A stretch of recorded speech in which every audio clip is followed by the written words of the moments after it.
Hello, Markeedragon, also known as Marcus Eikenberry in real life, and thanks to Caleb for sending in a great question about business partnerships. So Caleb says he really enjoys all the entrepreneur videos. Thank you, thank you. And if you are just seeing this video for the first time, do check out the Be Your Own Boss series. It's pretty great.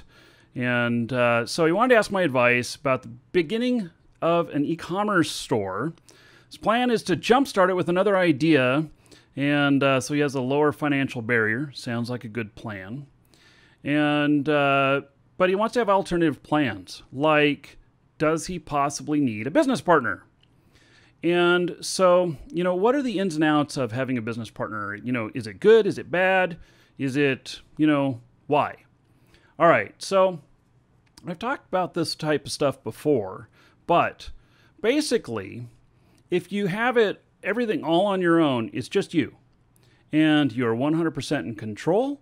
You are 100% the master of your space and everything. You don't have to take other people's opinions into consideration. You should, but you don't have to. And, all around, it's just you. Now, what if you have a business partner? What does that do for you? Okay, one is adding a business partnership makes for a lot more complexity, because then you will end up at points where you have one opinion and your business partner has another opinion. And the more people you add in that have a voice, the more complex that gets. So, first thing about having a business partner is, if possible, you retain total control. And Marcus Lemonis, who does the TV show The Prophet on CNBC, he often goes in and he'll end up sometimes with only 30 or 40% of ownership of the business, but he's always 100% in control. And when he loses that control, he exits out. He will just walk away. And I'm not saying that that's what, you should be planning on, because this is a relationship. So think of, if you're married, you have to work on you have to work on that relationship in order to make things work. Well, you have to work on your relationship with your business partner just as much.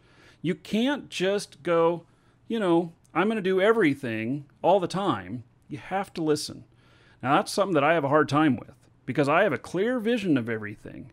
And so I, for a very long time, didn't go with any business partners. Currently, my biggest company, I have a business partner, and it is work to make that work. But partnership has its benefits too. Like, one, it's not you doing all of the work. If you and a business partner have the company 50-50, then really you both should be working hard on it and pretty much equal in the amount of time put in, the amount of effort. You don't want a business partner necessarily that just puts money in. You want somebody who's going to work with you and work by your side and help you make the business more successful. If it's just money, what can happen is that you end up having to then use some of that money to fund somebody to work for you, whereas it could be your business partner that's performing that function. Now, there's a couple things about choosing a business partner. One is, do you think that you can actually choose a business partner and choose them for someone you can trust? Will they have the skill set that you need? And would you rather take somebody who you can trust as opposed to someone who you don't trust or you don't know, but they have the proper skills? My belief is, having been ripped off before by people, I've never been ripped off by a business partner, but I have been ripped off by staff. And they were people that I brought in, to do particular jobs and everything. And I even thought I had trust for them, but it didn't work out that way. And so I think that the most important thing to your success is trust and communication.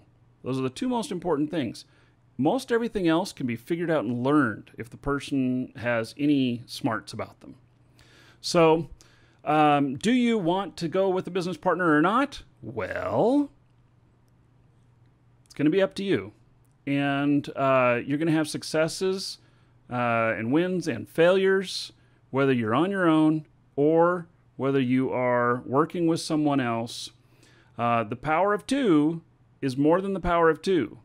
So it's not just a doubling of work efficiency. It's more than that. It's more like a tripling. And so think of what kind of business you're doing, whether or not it's needed. And if you have somebody that's hardworking, committed to making things work, and you communicate well with them, then why not? So if you have that gut feeling that says, I don't know about this, then maybe you shouldn't do it. And maybe you just do it on your own until you get to a point where you can't do it on your own. So there you go. I hope that helps. I'm Markeedragon. Take care.